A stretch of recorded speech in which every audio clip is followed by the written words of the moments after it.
Hey there, ladies and gents. Your local handyman, Anton Bennett, here to help you with your problems.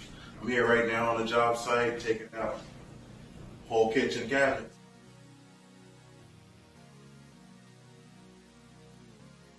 A little bit more work to do. But if you got a project at your house that you need to get completed, I'm your guy to finish it up for you. Give me a call. Let me know what you need to get done. Your new company, man. Shout out to your new company. Go ahead and tell the world about your new company real quick. Oh boy. So marketing Anton Benton Pros. Yes. Doing everything from plumbing to electrical to making huge decks to doing closets.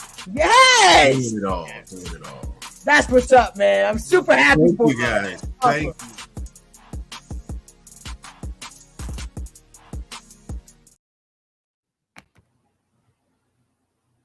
Really?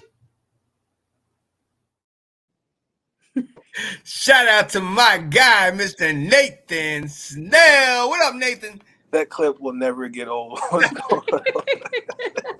One of my favorites, man. One of my favorites. How you doing, buddy? I'm doing okay. How about y'all? Always good. Doing I good. apologize if you can't see my face. I'm currently at work, but I really wanted to take the opportunity just to hop on and talk a little football. Oh yeah. Oh, Absolutely. I'm on my lunch break. Yo, absolutely. Real quick, definitely gotta. I know you appreciate this. Definitely gotta that clap for your coach Don Staley in South Carolina. Got it done. Anything's possible. I'm a Maryland Terrapins fan, but I understand. But I'm happy for South Carolina. You know, it was definitely a revenge tour, especially how last year ended, especially with the original freshies. So I think to do it in a quote unquote rebuilding seat gear and to be the 10th team to be undefeated and win the championship, that just speaks to the greatness of Don Staley. Preach. Absolutely. But look, we brought you on here to talk football. We are talking about our teams, but we're going to go into the draft, the NFL draft. And hey, look, we are all in different spots. You made a comment just a minute ago that you'd like to interest that first round pick, that you would like, you have interest in it. And I mean, you know, we're ready to take all comers, but we don't know. We're gonna see. But before we do that, Tina, I'm gonna come to you. How you feeling? What I know you need quarterback, but what you think you're gonna do? Well, we're currently in number 12, so in the 12th position in the first round. So depending on who you talk to within the Broncos fandom, there's different answers for all of this. Some want to trade up and give away the farm. Others want to stick there. Others want to trade back, et cetera, et cetera. So with that in mind, me and my boys from Mile High Minute are going to be having a whole conversation about the quarterback situation and the draft and what we think will happen. And that one is going to be going up on Thursday night. We're going to go live. And I think we're going to have some differing of opinions on the show. So it should be kind of interesting.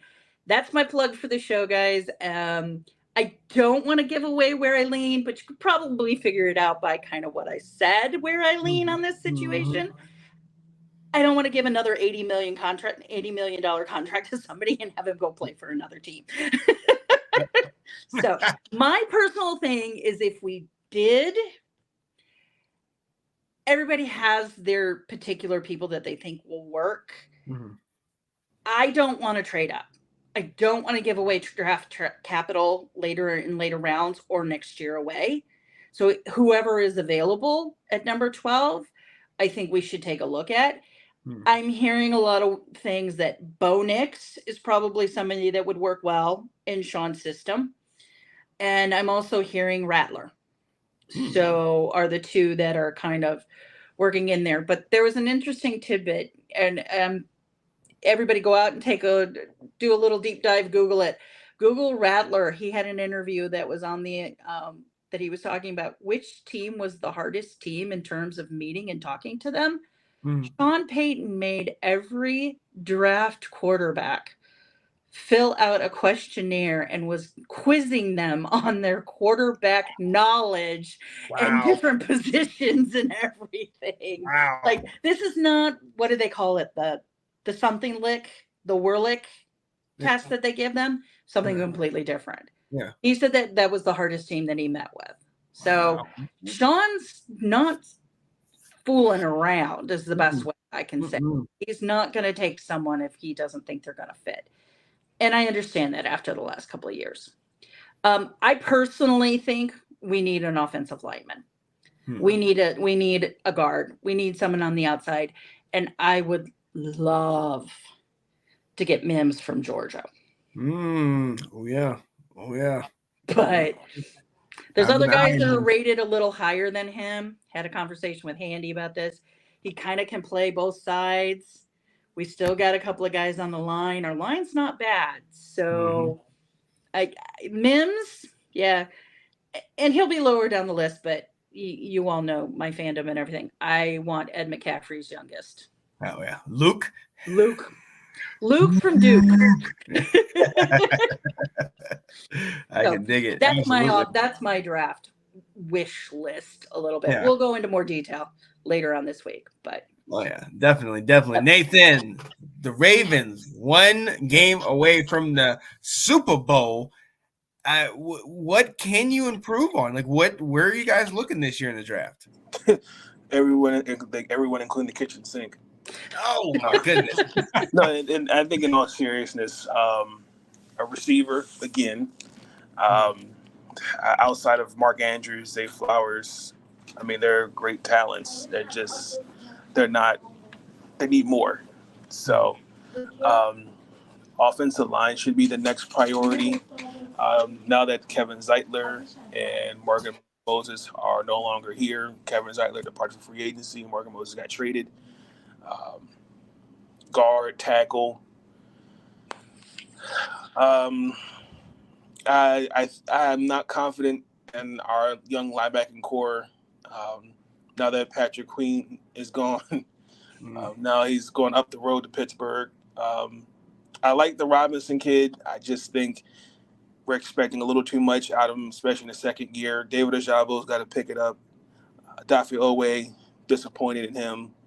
They need to kind of buff up the edge. That's kind of where my focus is. It wouldn't hurt for them to look at a safety corner as well. Yeah. So those are my areas of receiver, offensive line, guard and tackle, edge, linebacker, corner, safety. Jeez. Were you guys in the AFC Championship last year or 4-13 like me? Yeah, but but the thing is, the problem is we had 23 free agents. Yeah. And that's depth that you have to replace. And especially, and I said it in one of my episodes after we lost to Kansas City, the AFC is retooling. Yeah. And you can't, especially, you need depth because especially how the AFC North beats each other to a bloody pulp. It's just, you need.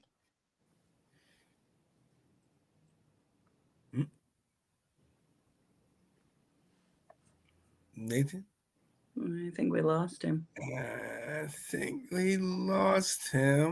But yeah, to your point, Nathan, we definitely need depth, need the ability to keep building around. You're right. Jadeveon Clowney is one of those guys. Patrick Queen, obviously, a number of guys have left Baltimore. So yeah, I didn't even think about that. That's quite interesting. And that's what tends to happen. You know, you can't keep. You know, once you guys have a run, a lot of these guys start demanding money. L'Jarius Sneed is a prime example. You know, him and Chris Jones both wanted something. And when they got the money, one had to leave. You know what I mean? So, right. Nathan, are you back with us? I think he's not. Hit me in the chat when you're back with us, buddy. I'll go on into Washington. No, we couldn't hear you right there. I'll go on into Washington. Honestly, we have the number 2 pick. Everybody, the consensus is Jaden Daniels, Drake May. A lot of people feel like it's going to be Jaden Daniels. He has the bigger upside. Dan Quinn said he's a game changer. This guy is, can be great. He was last year's Heisman Trophy winner. My issue is that he played 5 years in college on 2 different teams. So there's a lot of tread in those tires. He's a lot older. And the fact that, he might be great, but we'll see. Drake May is the other guy that's from North Carolina. That's the guy that I'm looking at. And I'm excited about because he, in my opinion, I think Nathan is back. Nathan, here? Can you hear me? Yeah, there we go. There we go. But Drake May is the other one that I think we're looking at that, my opinion has the higher upside, more of the longevity potentially. And I think he work with the type of line that we have, which is still in the rebuild mode. I with the second pick or more towards the early, I want us, if we could, to potentially trade back into the first round and get maybe a top quality wide receiver to run in. Obviously, Curtis Samuels, we lost him. So we're going to need a solid number 2 or a solid number 1. Ayuk, I know, he was talking, he wants some money. We'll see how that thing plays out. But that is big for me. Again, to the point that I said earlier about, filling all these holes before free agency, I was like linebacker. We got to get that number 2 in the draft. Now I'm like, I'm good. We got Bobby Wagner. We got Jeremy Chin. We got Frank Louvu from the Panthers. I mean, we got, and with Jamin Davis, we got a number of different linebackers in the house now. So it's like, well, I don't want a linebacker now. What do I want? And it's a nice luxury to have. So we'll see. Definitely line is probably going to be a tackle is something that we all want to get, but we'll see if we can get one earlier in the second. But yeah, so that's kind of where we're at. Nathan. Yes, sir. How talk to me real quick, man. I know you're in the last semester, man. We still good? Going? Yeah. Semester's going pretty good. I actually want my second class. It's writing for managers class where you write memos and stuff like that. It actually ends tomorrow. Okay. And my last class, which is mass media law. Mm-hmm. This has been an interesting class so far. Week 4. Week 4. Yeah. So that class is done on May 7th, and then my internship. I haven't heard anything yet from it's like the Workplace Learning Center for UMGC. So I haven't heard anything yet because the deadline is April 15th to turn in all your stuff. But the internship would start May 15th. So, and it'll be done July 11th. And then that's it. There you go. I can dig it. Let's go. And you're writing for Maryland, right? Yes. The last few weeks, I kind of got burnt out a little bit with school and work and some other obligations. So, I'm still be writing for Maryland next season. This summer, we'll be writing for the Washington Mystics for MarylandSportsBlog.com. I'm in the works of also doing something with another media group, but it's not been finalized yet. All right. I can dig it. All good. I love that, man. I love that. Yo, Nate, it's been a while for us, man. So I'm so glad you were able to hop on here, my dude. Thank you. I appreciate you. Absolutely. All right, man. We'll let you go, my dude. Appreciate it. I'll talk to you. Yes, sir. Thank you.